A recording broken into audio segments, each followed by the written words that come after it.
There we go. Well done. Welcome everyone to this session. And people, I thought the best way to run it would be we've got 6 people, 5 minutes each.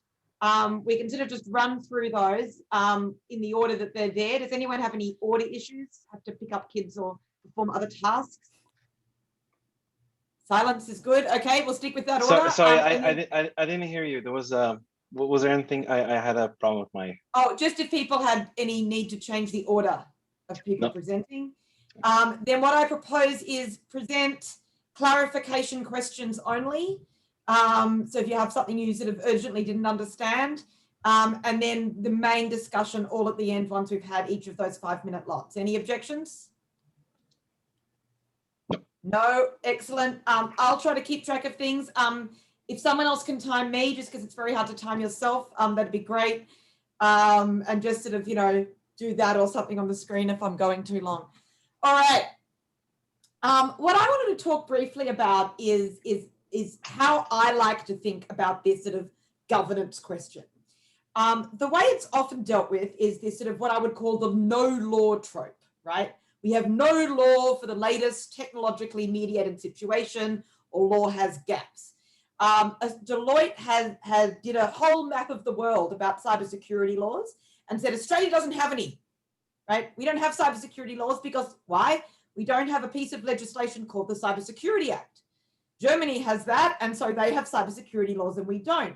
We have something called the Security of Critical Infrastructure Act, which incorporates cybersecurity inter alia among all security concerns. But because it doesn't mention the word cyber, it sort of gets ignored in the way people think about, are we regulating in this area? And that's a particularly silly example, but there's many more of those.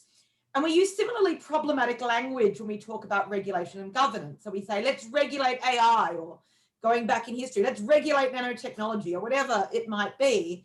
But sometimes it's a bit like the Security of Critical Infrastructure Act. We already are. It's just that we're not labeling it that. We have a more general law, but that applies in the particular situation. And usually what you want when you govern something is to have it at the right level of technological specificity. So what do I mean by that? I mean that it's actually probably a better idea to think about security of infrastructure rather than cybersecurity of critical infrastructure. Although you want to make sure that when you do that general thing, it applies well in the particular technological context of concern, as well as all the other fields to which it's applied. And sometimes that doesn't happen. So the bottom line is we need to understand all law that applies in a context, not pretend an absence when there isn't any. And that the word gap and those sort of words kind of need to be banned and replaced with more simple language. Like, there is no liability when this is a situation where we want liability. That's not a legal gap, that's just a legal answer you don't like. So what does the governance of socio-technical systems require, in my view? It requires, first of all, an understanding of where you're at, not pretending that that's zero, understanding of existing law. And I've been working with others, and EJ's on this meeting. I don't know if anyone else is here. I know Kobe isn't because she's on another meeting, to create a cyber law map that is imminently about to launch on Ostly. So we're having a launch party soon, and hope we might actually ask Katina to share the launch party, online launch party, not with food and cake, unfortunately. We'll ask Katina to share the information about that with everyone who's attended this workshop. But that is sort of clear. And then you don't need to have all the law, which the cyber law map will do. You need to think, is it working well? Are there uncertainties in its application to this new context? Is it over or under inclusive? Are there laws that just are inappropriate or no longer cost effective and so forth? So I'm not saying existing law is good and we stop, but I am saying that you need to understand where you're at. So then you need to understand what's missing. And I don't want to use the word gap, but where is there no liability when you want liability? Where are there harms with no remedy? Where are there values that are implicated in new ways of doing things that we're not protecting? So this is the closest to the gap idea, but I require specificity. Where are there legal answers you don't like? And you can then think about what legal protections you want to introduce, and they can be broad or they can be context specific. So you can at that point say, no, AI raises this new issue and we need an AI-specific law to manage that issue because the problem only arises in an AI context. That will be rare. It will happen occasionally, but I suspect it's rarer than people think it is.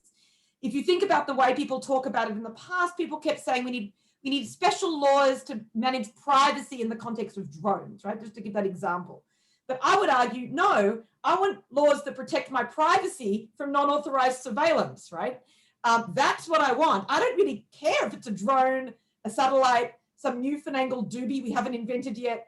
It doesn't worry me. I just want the protection from the surveillance. So if you zone out from the technology, you get longer lasting solutions. Is that 1 minute to go? Thanks. All right, final points. So we look broadly. The other thing we need to do in governance of socio-technical systems is look broadly. So beyond traditional law, I've been very involved in Standards Australia as well as IEEE standards, and there's really good stuff happening there. And we can't. I think lawyers forget standards some of the time, but they can be equally important in governance. And we also need to be interdisciplinary. I know this has been mentioned a number of times by a number of people today, so I'm sounding like a broken record, but it's really hard in a university context. It sounds really cool and easy, but I try to be interdisciplinary, and the bureaucracy that gets put in your way is almost unbelievable. Structures push against it. You can do it, but structures push against it. The actual best place for interdisciplinarity I've seen is standards bodies. So ISO is incredibly interdisciplinary. And that's where you get really, really good and sensible conversations that bring all the different ideas together. So they're my thoughts. And over to, I think, Salah, you were next. Yeah, thank you so much. I'll just go right in there just to save time. Well, hey, good evening, everyone, or morning or afternoon. So I'm excited to be here. It's just great to see all these fascinating presentations. So my work is focused on emerging technologies around money and the social outcomes. I refer to money as a technology in itself because of the way it is designed and how it can shape our thinking, the way it has pushed us to value things and people in a quantifiable manner, allowing us to rank and calculate even intangible elements. In short, so the way it basically has pushed us to even place people within groups such as rich and poor without invoking some complex ideas such as power and social inclusion, for which money is also responsible. Money also promotes governance and really reaches to the core of power relationships in society. So my background is also in banking. I was part of financial markets. In fact, my first job was in treasury and foreign exchange, so looking at the different trades of different currencies. So I was part of the institution that was really designing or actually furthering the social construct, of money. My recent interest is really in understanding of the social values that determine how we perceive money, but also explore work on how money functions as a tool to govern. I assume that this would give me a better understanding of what the impact is of all these technologies and policies that are designed around money. Both in our history, but also it provides me also a really rational understanding of what is really going on here. What are we really doing with all these applications? What are we designing? Why are these designs so effective in controlling people and changing our behavior? So in recent years, a few technologies have really changed how we transact, and in some cases, even how we interact, right? We have seen the introduction of payment application, instant transfers, innovations aimed at the infrastructure and governance, such as blockchain, which is problematic for a lot of governments, right? In terms of control. So this is, and this change has really taken off since the financial crisis. So a change in policy aimed at decreasing dependency was the aim of, for example, the European Union. When we said too big to fail, what we actually meant to say was, these system banks are too important for us to fail, right? So it's a very nuanced difference. But this has really ignited a whole new ecosystem around payments, this whole innovation. In China, where you find the largest financial technology market in the world, people appear to have adapted to this technology at an even faster pace. So while the motivations to allow for such digital transformation differs around the world, it is undeniable that our acceptance of digital payments is very remarkable. First, for its intangible character. but also the trust communities have in these infrastructures, right? So, and how it has identified itself, how it has identified itself as a modern way of life. So one explanation could be that people really feel served and understood as payments manifest in a more intimate, individualistic, and secret relationship between the owner and the account holder, right? So, sorry, between the app and the account holder, right? So the secret relationship that you have there. There are a few things that I would like to highlight in this very short time. So the digitalization has also presented a new challenge to governments, namely the fact that financial technology firms have the ability to gain a lot of power in terms of their infrastructure ownership. There's also no guarantee that the same system will not break down at certain points in its function. So, and therefore could leave both consumers without alternatives, but also economies without alternatives of acting, right? So I'll move on real quickly. So this was a particular concern in China, where the ongoing conflict between the largest payment company, Alipay, and the Chinese government has actually led to the reconstruction of Alibaba's organization.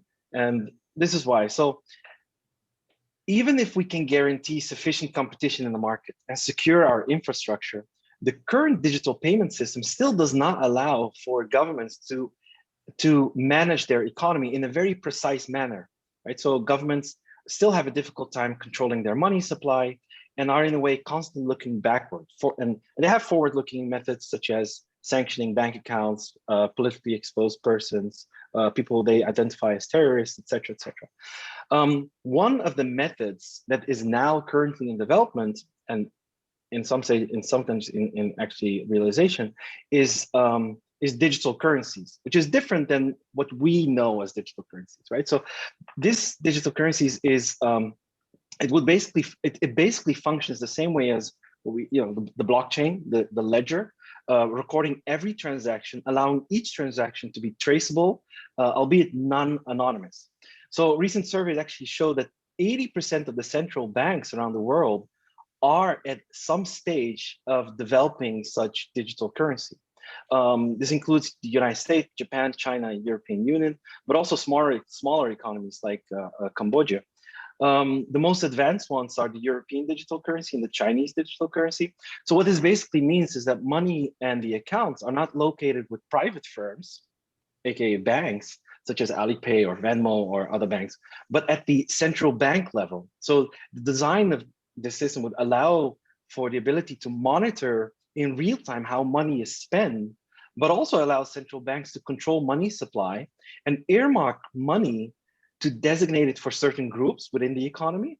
And because accounts are now with the central bank and not with private companies, such real-time transaction can also allow them to shut down any account or any transaction real time. So this gives the opportunity to further disadvantage communities at worst and further surveillance at best.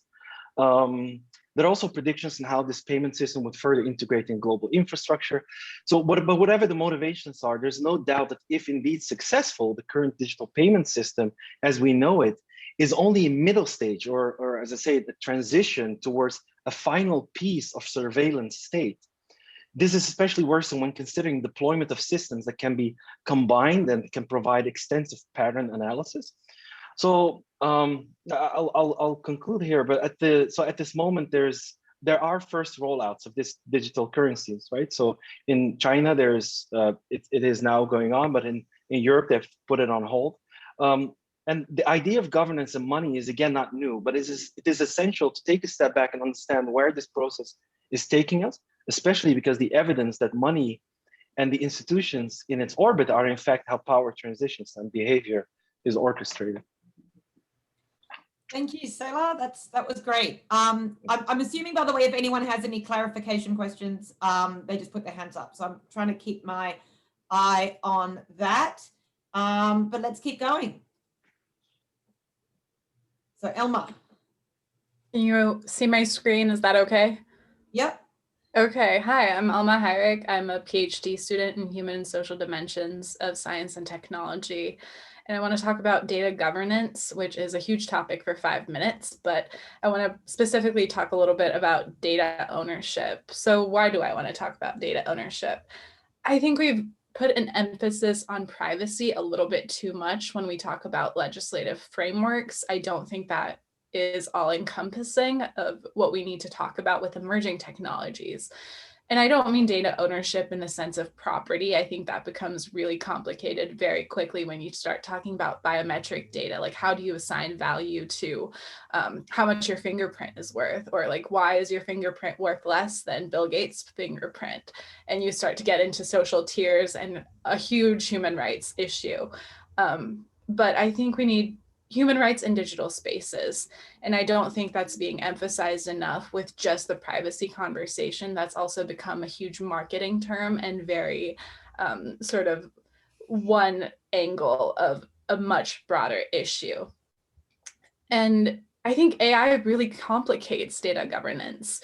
AI is not just one thing, it's interdisciplinary, it's all kinds of devices, all kinds of things, and some are really, really good and really helpful, and other things serve as primarily surveillance devices that are extremely intrusive.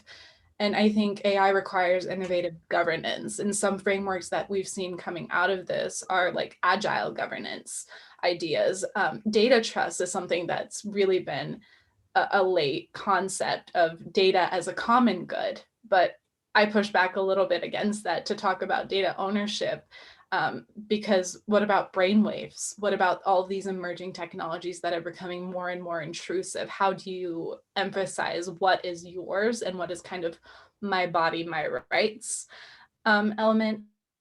And I think legislation needs to have a conversation about this in these frameworks, instead of saying it is also just a common good. At what point do you begin? What point does data begin?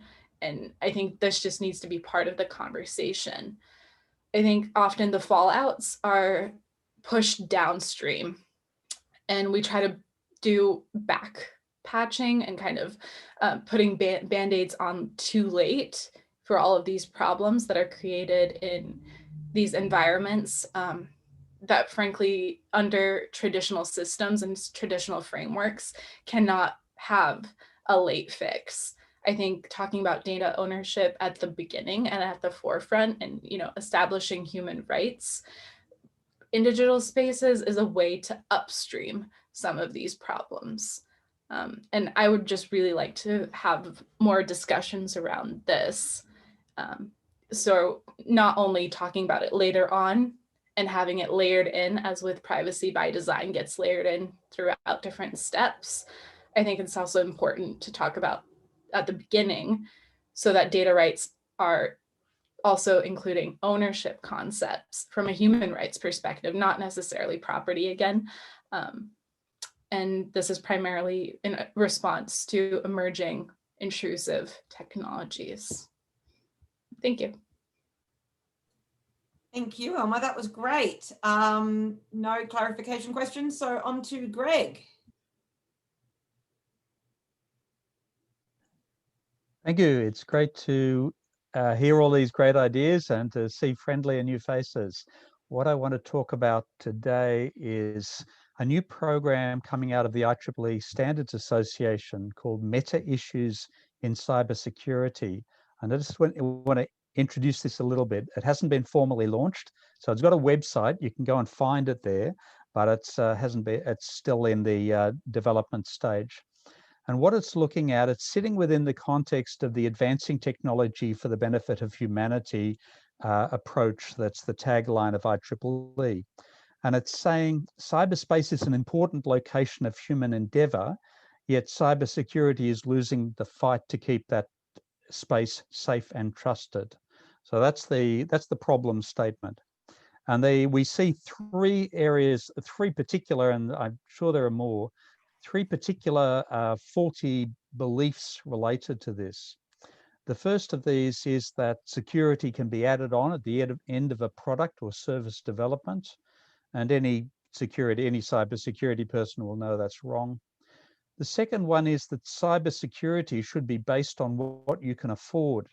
And it may sound strange to say that, But when you consider our entire approach to cybersecurity, for example, the Essential 8, the Essential 20, the Essential 98, they're all, you're supposed to do this, and rich companies can afford to do it, and poor companies or poor organizations like hospitals can't.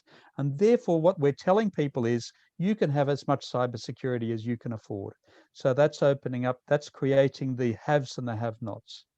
The third is that cybersecurity is a zero-sum game. And this has come up particularly in the last 12 to 24 months. And it's the idea that the less security you have, the more security I have. And actually, it's sort of like arguing that way about pandemics. The more sick people you've got, the less sick people I've got. It doesn't work very well. So looking at that as a problem statement and a little bit of a description, we've come up with a program. It's a 2-year validation program asking, can we reconceptualize cybersecurity as a benefit for all? And during the period, we'll be releasing reports and initiating standards activities. We've pulled together a core team of experts from industry, government, and academia.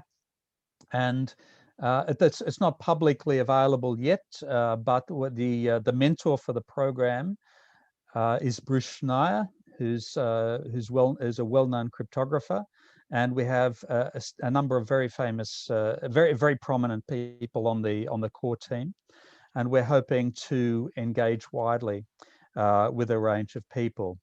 So it was just approved in December, so the program is this year and next year. For similar IEEE programs, if you look at the Ethically Aligned Design program, which started off with a few dozen people and over a period of 3 years grew to about 2,000 people. That's the model we're looking at. I'm not sure what number we'll reach eventually, but the proposal is that IEEE is an organization which is able to build trust and is able to express independence in a way that could allow it to be a host of such a program, reconceptualizing cybersecurity as a benefit for all. Thanks. Thank you very much, Greg. Really appreciate it. And so next, hold on, let me go back to the list. EJ. Okay, I'm going to be sharing this, hopefully. Let's see. Oh, EJ first, then Ethan. Oh, sorry. Sorry, no, it's okay. I just.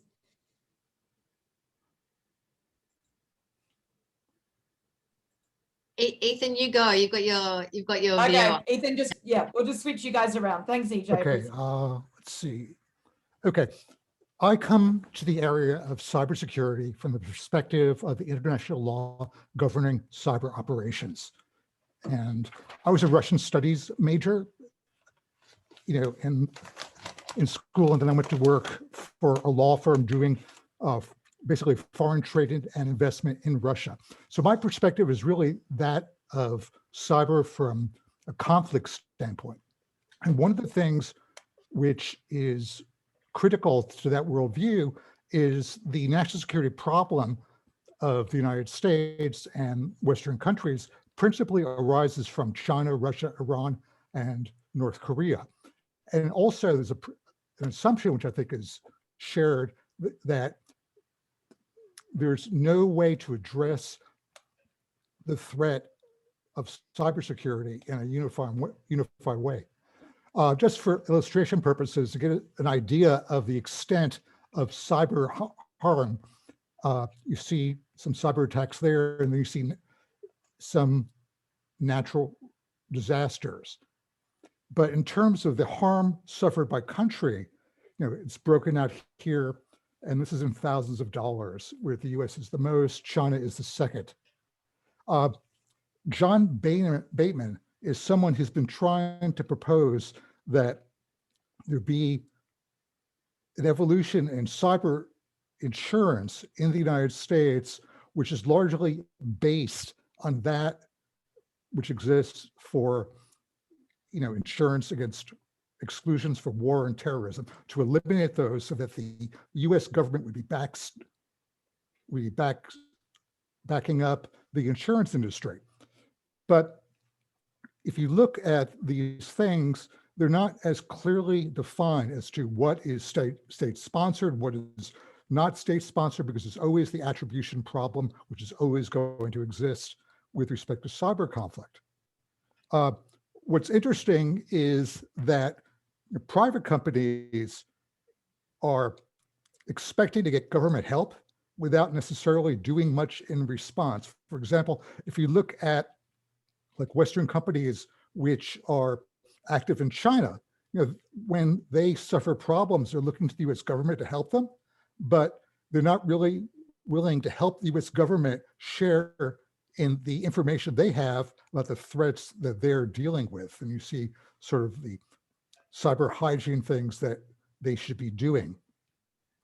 Bill Naik, who is at the Council of Foreign Relations, suggests that the SEC change what is required for disclosure by companies which are registered by the SEC, because if you look at their disclosure statements in their the 8Ks, the 10Qs, the 10Ks, there's really nothing said at all. I once went to a conference where we discussed whether or not publicly traded companies should have on their website on an ongoing basis the extent of cyber attacks that they're suffering, because their investors and basically people doing business with them really have no idea of the extent of the problem. And that creates a major problem politically, because the American public as a whole doesn't want to really get Congress or the federal government involved in this process. New York State is kind of interesting because they are really the leaders in cyber regulation. First, they created their own regulations for the cybersecurity regulations for financial service corporations, which is not too dissimilar to the recommended guidance for regulated things by the US government. But recently, when I mean recently, I mean the past 2 months, New York State has now come out with requirements for cyber insurance risk frameworks that have to be observed by the insurance companies which are registered in in New York State, which is largely most of them. And these are just some of the things that they have to do. The most important thing here is the requirement that in the event of a cyber attack, they have to notify law enforcement. So the idea is to share information, to have information sharing, which is critical to make cybersecurity effective. Anyway, that's basically what I have there. Some of the things which I should mention, I have been doing a lot of work on cyber insurance, particularly with respect to COVID-19 and its impact on law firms. And anyway, I hope I stayed within my time. All good, Ethan. Thank you very much for that excellent presentation. If you have, I think a number of people are putting publications and things in the chat. So if you have any links you can share in the chat, that'd be great. Okay. And then you need to unshare your screen so we can see the lovely EJ. Okay, how do I do that? Stop share. I can talk even if I can't be seen. In fact, it's hard to shut me up. No, you can be seen now. Front and center. Hi, everyone. I am going to start with a little bit of background because not everyone knows me. And for those of you who do, I like to talk about myself, so you're used to it. I was 21 years in the Royal Australian Air Force's uniformed legal officer. That makes me a practitioner in international humanitarian law. Oddly enough, that led directly into understanding cyber in the battle space, as opposed to the kind of computer science, Turbo Pascal programming I'd done in the 80s in my science degree.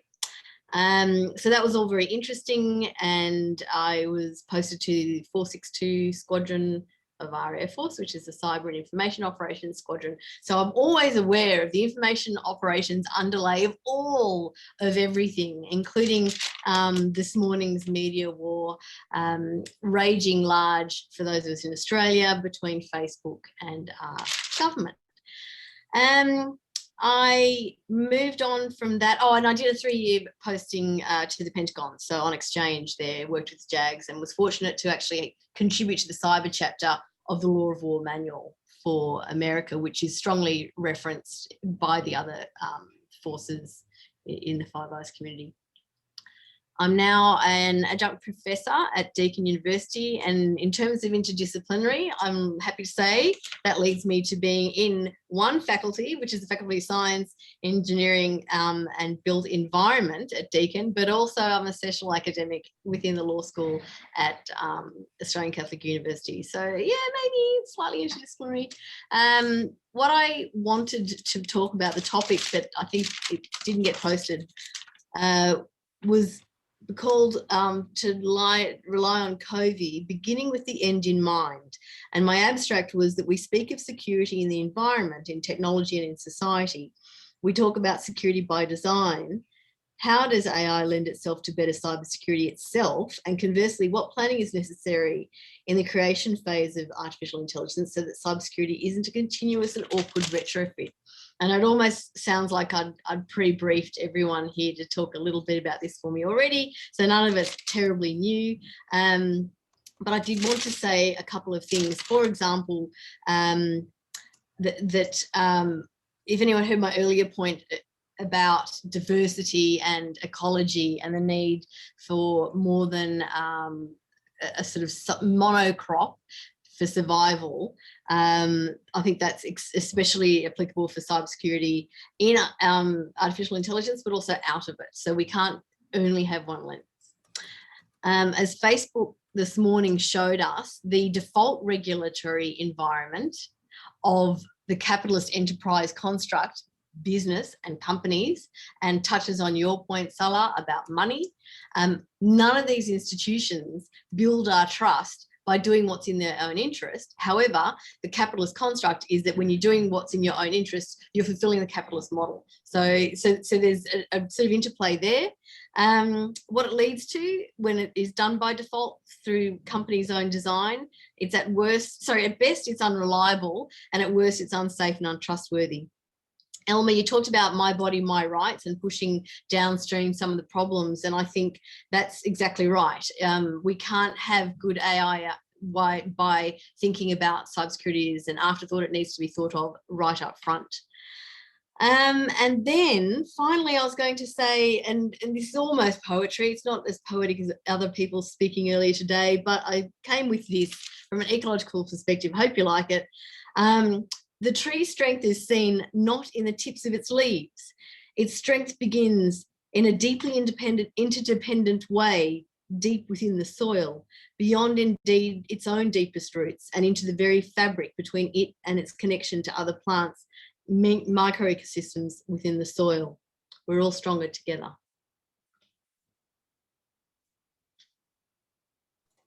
I thought that was pretty good, EJ. Thank you very much for that. So lots of applause indeed, virtual cartoon and real. What I might do next is this is the sort of chat part. There's actually the weird way these things have worked out. There's only a couple of people in this group who haven't yet spoken as part of the group. I mean, people may have spoken in other contexts or written things in the chat, but maybe I might start with Alex and then Roger just for their reflections, and then we can go into a more open conversation. So Alex. Okay, nothing like being put on the spot. I thought that was really fascinating. And I suppose my question to everybody is, I liked, so Salah, your comments were basically follow the money and see what comes out of what we can stimulate for the governance discussion point of view. Lyria, I thought your interests were really, really fascinating. So and yes, it's a bugbear of mine. Oh, there is no law. Let's go create a new one and make it really specific. And then we're going to all of a sudden have these unexpected, oh, really, it's not just drones that are surveilling. Who would have thought? And I do research in the space of autonomous vehicles, and that is a perler for that sort of stuff. It is really fascinating. So, and EJ, I love your perspective and your comments. What do you think is something that we can tangibly do within our own spheres of influence to try and get more into connectivity and more sort of cross-disciplinary engagement around these issues, because they're fundamentally shared. And just a really, really quick anecdote. Rick Richardson, who's a very, very clever tech entrepreneur in Australia, went to the US to study cybersecurity issues. And he got to the US and they were talking about an issue in, I think it was in Maroochydore in Queensland, where the sewage system was hacked and it caused the backflow of sewage, which is a hideous scenario. And it was the hacking of critical infrastructure. And it happened in Australia. And he went to the US.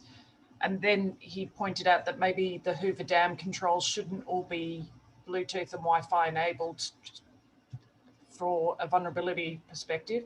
So what's one thing we can do to try and increase the awareness, just short of a scorched earth policy towards government? I've got a couple. One, I think, is actually education. So we split people up way too early in their lives, and you are the techie people and you are the humanities people, and then we sort of don't really let them talk again in any kind of professional context until suddenly we say, oh, let's be interdisciplinary, as years later. So part of it is education and keeping those conversations going in a better way. I've got a really good example of that in terms of current efforts, and it's very much work in progress because it's actually week 1 of term 1 at UNSW, and my new course, Regulation for Cybersecurity, has only had 1 class, but it's co-taught between law and engineering. So there is an engineering course called Security Engineering, a law course called Regulation for Cybersecurity, and the students do a couple of things in common. They do a generic understanding of cybersecurity, so they do sort of non-technical understanding of cybersecurity together. The engineering students then do a more technical module where you sort of need to be able to program to understand what's going on. And then they come together for tutorials, and all of the tutorials are real world problems, right? So, you mentioned automated vehicles. You've got to advise a company, what are the risks of putting out fully automated vehicles onto the roads, right? Think about that. How do you advise the company to do it or not? And then what are the government's perspective? Should you let companies do this? And so you get those conversations together and, okay, so if we're going to do it, what should the regulatory regime be? What are the sort of technical standards we might want to put in place? What sort of testing do we want? So you get the technical people with their answers, the legal people with their answers, but in the same tutorial. So that's a work in progress. But it's hard, right? Because you've got to convince people that what the other people are talking about is interesting. And you've got to do that in such a way that we've made it a very explicit part of the assessment, that students listening to their peers, particularly across disciplines, and echoing ideas outside their own heads in their reflections that they have to do every week is part of what gives them a good mark in the course. So that's sort of my little contribution to it. I think there's all sorts of other places. I mean, this workshop's a place. Standards meetings are a really good place, I mentioned before. But we definitely need to sort of, specifically create them. They kind of don't happen on their own. Sorry, I answered that. Other people might have answers. I would add that I think it's important for industry especially to have more interdisciplinary discussions and diverse perspectives. I think on the student front, I'm in a very interdisciplinary program with Salah as well, and I'm also part of a very interdisciplinary NSF grant that's also working with engineers, and it is really difficult to be in those interdisciplinary spaces as a student, and the constant push and pull of identity as an academic. But also you see that our answers and our visions aren't really reflected in the top spaces and in the top silos. So I think I would also try to make that a bit bolder and a bit more teased out. Awesome. Anyone else on that point before we move to Roger? Okay. Roger, I know you always have thoughts, so. Yeah, sorry, I'm hiding on a machine that doesn't like the link to my camera. I'll be on camera later. Look, I'm going to be saying a few things about my angles on regulation and regulatory structures shortly, so I won't dwell on that one. But I did send a note to Greg about the makeup of the IEEE groups. Greg, this comes to some extent from my mediocre experiences with W3C and to a lesser extent ACM. It's often quite difficult if one is coming in a little bit from the side as a user does. And obviously I think in terms particularly of SMEs who don't get much support with any kind of security and never have. Similarly with normal human beings whose devices are often in even worse shape than SMEs, but of course NGOs. And NGOs often up to quite substantial sizes really don't have what we used to call an IT manager or decent support nearby. So I'm just floating whether there's a place for them in the IEEE activity or whether they would be just recipients, because that then puts you in the position of playing God and assuming that you know what it is that they need. Shall I respond? Please. So your point is absolutely valid, and that's very important. One of the key elements of this is there is no way you can solve the problem by education. So there's no level of education which will help home users to change the password on their television. It's completely impossible. It's just that part is just broken. People should not buy stuff. The most you can do is alert people, don't buy this stuff, it is spying on you. But the meta issue, the point about the meta issues is we have an enormous problem. It is completely hopeless for small businesses or individuals to attempt to protect themselves in this situation. And ironically, going back to the previous discussion about where the problem's coming from, we know where the weapons came from that led to WannaCry and the ransomware things. They came out of the NSA. The NSA developed them very diligently and then accidentally lost them. And then hackers took them and weaponized them. Well, they were already weapons, and turned them and started causing mayhem. So this was not China. This was not Russia or Israel or Australia, or this was very embarrassingly the NSA. So as long as we keep along that path, until we do something fundamentally different, we are just in a bit of a downward spiral. That's not meant to be pessimistic. Sorry, I will unmute myself this time. Thank you, Greg. Okay, so I think we've had everyone speak, at least according to the list I can see. Maybe people can start putting up their hands if they want to add anything to any of the things that have been said. But maybe first, Alex, you actually had a question in the chat for Elma. How do we get to that capability at decision maker level? More collaborative leadership than autocracy. I don't know, Alex, you want to rephrase your question, or Elma wants to respond? But... I can respond if you, but I think that's definitely the way to go. Less of that top-down sort of siloed infrastructure and more collaboration and more bottom-up involvement of actually talking to people outside of the main stakeholders that you identify, talking to citizens, to organizations, just really broadening the scope. I think that's a good step. Thanks, Elma. And thank you, Alex, as well for that additional question. EJ, your hand is up. Yeah, it is. I was just going to maybe come back to Alex's point about mass sewage and how we stay alert to it. And I think part of the problem is whatever our base is, academic, government, military, we tend to look at the problem and then decide to solve it. And while we're busy doing that, the really superior adversary or just criminal is already looking somewhere else, and then they're really comforted by the fact that, oh wow, everyone's looking at how the sewage is spilt out of there while they're busy doing that, and they're off balance in the kind of Sun Tzu concept of warfare, keep your enemy off balance. I'll now just go focus on some other part that isn't critical infrastructure. Because I mean, honestly, those two words together are almost giving me Tourette's, because it's just been so flavor of the month lately. So I go, okay, well, let's look at something else. Let's look at, oh, that's right, water. Because, you know, in a lot of the wargaming I did, it's all about water. We're all going to fight our wars over water. Forget little nanobots. It'll be the water that kills us, or lack of. So part of it is this linking and strength through, in my little poem, strength through together. The universities are chronically disabled by the fact that there are faculties, and that's a strength and a weakness.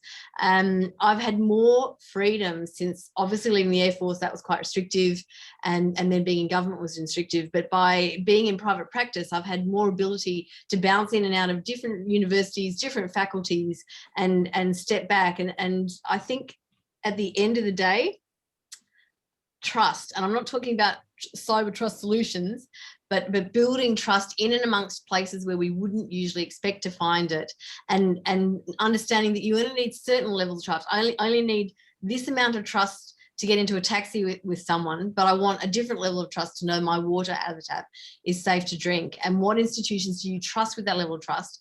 A lot of people have been using Facebook as their news source in Australia. They won't be tonight and haven't been all day. So again, looking at what you trust and what levels of trust are appropriate. And I think the government and universities could just maybe make that appropriate to the level. Even in the military, we have levels of classification, which are again all about trust and who you let into certain factors. So that's a longer answer. I hope that was of some use. Thanks, EJ. There are no hands. No one has anything to say. That's like wrong for this group. I think it's because Katina didn't give us a break. Everyone's like, oh my God. Everyone's tired. You can give us the break. We went really fast through the presentation. I even forgot to introduce myself, but yeah, you know. we just. Hi everyone. Let's start over. Introduction is always what I call academic throat clearing. I don't know if anyone else finds that. It's like you have to sort of authenticate yourself before you're allowed to speak. Like, yeah. you're really a professor and you know so many things in books, and you know you have all of these wonderful appointments and everyone loves you. And now let's see what you have to say. I don't know. It drives you mental. I think if anyone wants to know who you are, they can Google you. That's a personal view. But actually, that doesn't work when you're in any of the intelligence communities. I only got a LinkedIn account. A year, 18 months after leaving the military. So yes, to an extent for academia, but if you're no kidding in any of the intelligence or security environments, you have absolutely no profile. Okay, that's a fair point, EJ. I'm so used to going to conferences where literally like the first 15 minutes is let us introduce everybody with their full like 2-page bios. Sorry, that yeah, personal pet gripe. Totally take your point. Like when someone doesn't say much and they have no apparent appearance, that's telling. So I'm going to try to capture this, and then maybe we can have a late break, because otherwise we're just sort of going to be pushing through. So I think we had some really great themes come up. I think we had a really good theme around interdisciplinarity and how you make that happen, because I think there's a lot of willingness in this group to do that, but how do you actually make it happen in places where it matters? And I was probably thinking too narrowly in academia. How do we get it in corporations, in leadership, in government, in sort of all over the place? So that's really good. I think we have a lot, I mean, you know, there's a lot of specific stuff, a lot about who, you know, I think a lot about going back to the earlier point from before, you know, what is a stakeholder, who gets left out? How do we break society down into different groups? So that was fun. Does anyone else have any major things that they took as take homes?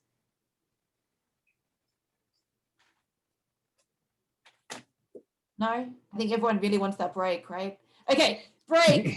You're all back in the main meeting.